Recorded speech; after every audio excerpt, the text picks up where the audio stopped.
up, family? You already know the name, man. Pays and Plays podcast here. Same but tired, so you already know what I'm about to be talking about. Upsets alert, week 6 NFL. Yes, I think we can find some upsets. You may not like them to win, but I think they cover. And if this is my suggestion, when it comes to like things like this, if you think a team covers, put a decent amount of cheese, I would say, on that, right?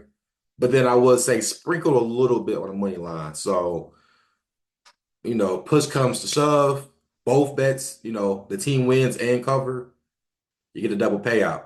You know what I'm saying? It just a little bit of advice, right? Just a little bit of advice. Because like I mentioned before, I had people ask me, do I give I mean, like I said, I won't ask for it. If you want to give me a tip, I guess there's people that came to me that I ran into not long ago that was like, man, you help me make money.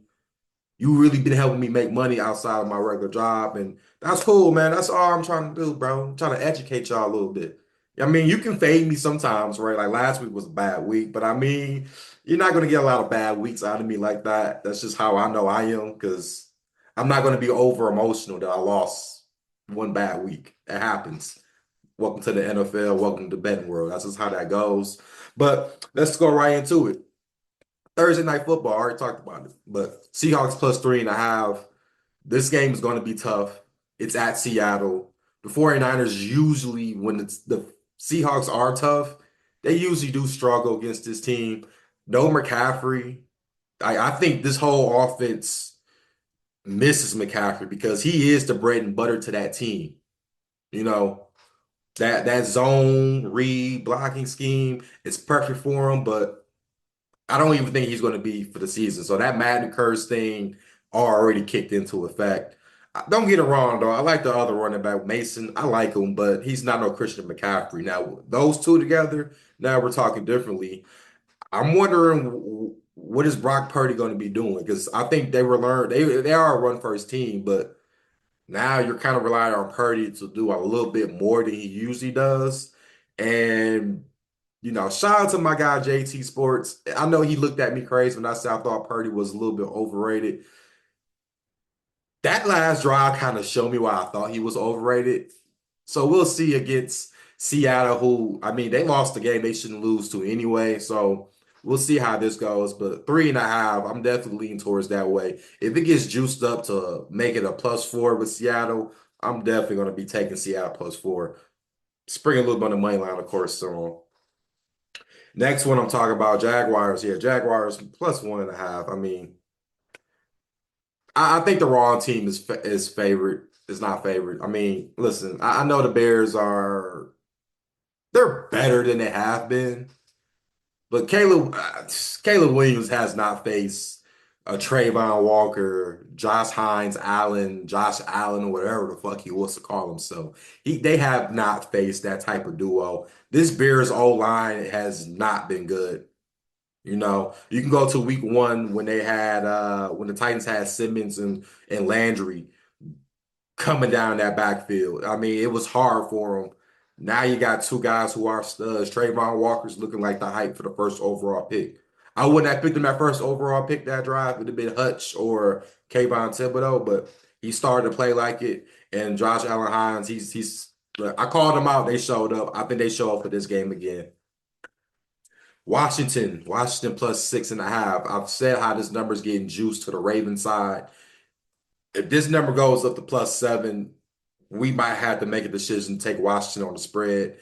This Ravens team cannot stop a soul on defense.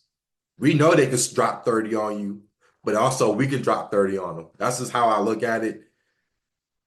From the games where they're up big and they let teams come back. They almost let Buffalo flirt back not long ago, if you remember that. If you really watched that game, we saw how the Bengals, they were up and then the Bengals came at them. They lucky enough that offense came alive. But I mean, you're relying on Jaden Daniels to do a lot of the work. And I know everyone's hyping him up thinking he could be MVP. And you know what? I'm not mad at the thought he'll be MVP because let's say the Commanders win the NFC East. Then we're talking about you might have to consider that, right? Because I mean, he's playing better than Robert Griffin when he was a rookie. I will say that. Way better than Robert Griffin. A little bit more, pains, but that's just part of learning the system as being a rookie quarterback too. Next one I got, of course, Browns. I did Browns plus 9.5. It's plus 8.5 right now on certain books.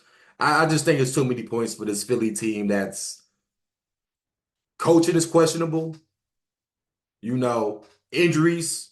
We don't know who's coming in, who's out. I know they had a bye week, but I mean, this team just does not look right. Other than Saquon Barkley, Saquon has been the only positive piece that I can say about this team. This defense is suspect. You had one good game against New Orleans. Other than that, yeah. And listen, this is really now or never for Deshaun Watson. If he I almost wish they had played Jameis Winston. I probably would have been a lot more confident with that. But when you got these players that the Browns got in the skill positions against this weak secondary, I don't see why they don't have the firepower to at least keep it close. 9.5, 8.5 is a lot of points. You pretty much hoping that this team loses by 10 points. I just can't see in an NFL game like this because every damn man is playing hard. They're playing for their damn job. Next one, let's see, because I picked the paper here. Yeah, Pats plus 7. I've already said it. Texas don't cover these type of large spreads. They're almost starting to get equivalent to me like the Kansas City Chiefs. They don't cover these big spreads, but they'll win you the game. That's just how I look at that one.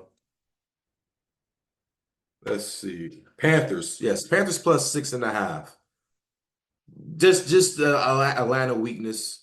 Atlanta isn't good against playing against the Panthers at Carolina. I've been saying this for years. I think this is a setup spot. If they won with Bryce Young against the Falcons, I think Andy Dalton is a lot more better. And we seen the Panthers team move the ball down the field with Andy Dalton. So I mean, why this game 6.5? Like I said, if it goes to 7. I'm taking it. But I wouldn't nudge my nose though if you do a teaser and you tease that up, you get 13 or 14 points depending on the number you get. Bengals at Giants, Giants plus 3.5. That ball's offensive genius.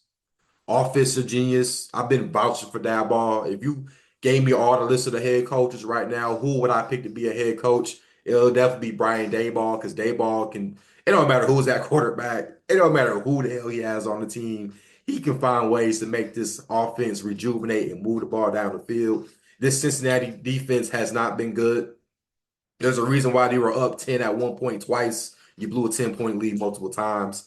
I'm not rolling with it. And Joe Burrow, everyone thinks it's all about Joe Burrow. He needs help too. How about the offensive line that they still been struggling with? How about a defense who, once you lost DJ Reader, your run defenses suck. So there's a lot of concerns with that, and it being a primetime game too. That's also another thing. So upset alert definitely for the Bengals. I don't know how a team that won one game is automatically a favorite. I don't know right now. I'd rather trust Brian Daboll before I trust Zach Taylor. And last, like I said, Jets plus 2.5. Fire your head coach. I always say you usually win the game or you're more competitive next week.